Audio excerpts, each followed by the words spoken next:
Hi students, I'm Jeff, and today's reading topic is hobbies. Use the link below to follow along as I read the article, 10 Cheap Hobbies for Fun and Relaxation. Are you ready? Let's begin. There was a time when my wife and I would go out to the movies every weekend to catch the latest must-see release from Hollywood. That's about the same time I would buy the latest upgrade for my PC to run the latest game that was fetching rave reviews. Yes, I'm a former Unreal and Quake addict. But the times, as the saying goes, have changed. Flash forward 8 years, and I'm writing this on my old gaming PC circa 1999. The last movie my wife and I saw in a theater was The Return of the King in 2003. Why the lifestyle change? We now have 2 small children that take up most of our time and money. Don't get me wrong, we wouldn't have it any other way. But scaling back to live on a single income has meant making tough decisions about what is important enough to spend our limited financial resources on. Hence the foregone computer upgrade and lack of an entertainment budget. That doesn't mean we don't have fun. It just means we've had to find inexpensive hobbies to amuse us in what we jokingly call our spare time. Here are some of the ways we entertain ourselves on the cheap. 1. Playing music. This can be costly if you are buying an instrument, but teaching yourself to play is relatively cheap. Also, the various equipment and maintenance needs, reeds, strings, picks, piano tuning, etc., are recurring expenses, but relatively infrequent. Upright pianos can often be found for free, if only someone will take it away, and other instruments can be found likewise through want ads or FreeCycle.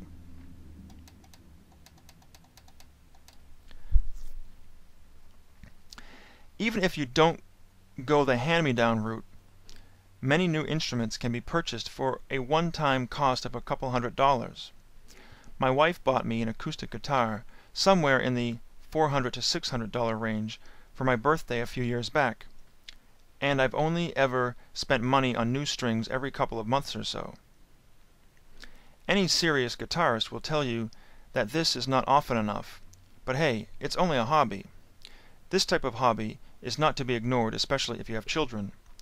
Children love music, even if you're not a trained musician. Trust me, I know. I've been playing guitar for 6 years now, and I'm no Eric Clapton, but my kids love it. Most of the time.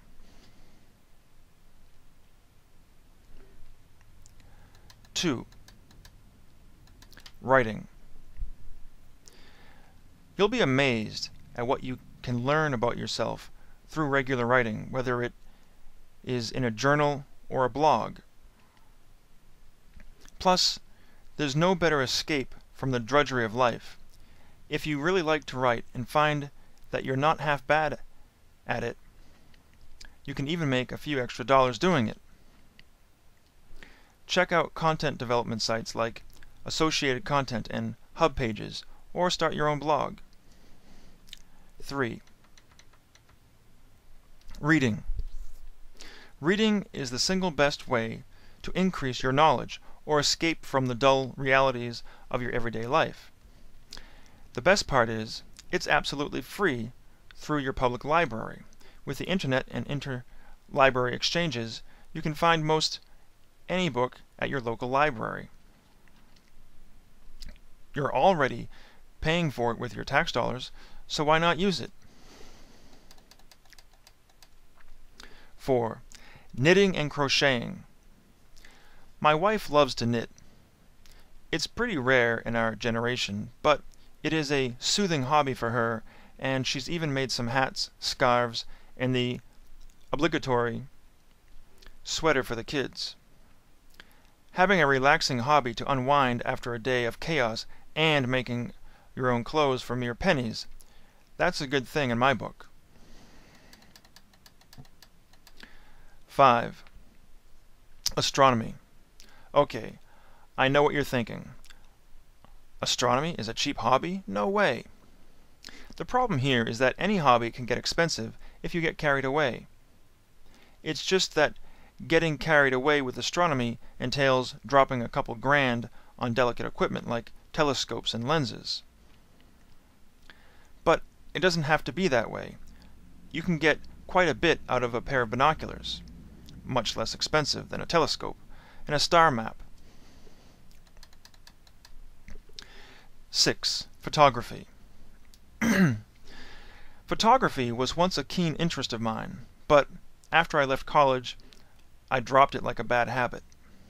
The problem was that I no longer had access to a photography or a photo lab, and I was horrible at remembering to get my film developed. Plus, the cost of film and the development of that film was not exactly cheap, but digital cameras have changed that. You can get a decent digital camera for less than $200, and if you get really good at photography, development is dirt cheap now as well. 7. Walking, hiking, and running. These are excellent hobbies because they are cheap and healthy, and who doesn't like that? It'll only set you back the cost of a good pair of shoes and maybe some appropriate clothing. 8. Painting and drawing. Paints and paper are relatively inexpensive, and you may have a budding Rembrandt or Picasso inside you. Hey, you never know. 9. Meditation and yoga. Two more healthful hobbies that cost little to nothing. You may want to sign up for some classes to get a proper introduction to the techniques, but there are also many how-to books for the DIY, do-it-yourself enthusiasts. I bought a couple such books back when I was still in high school.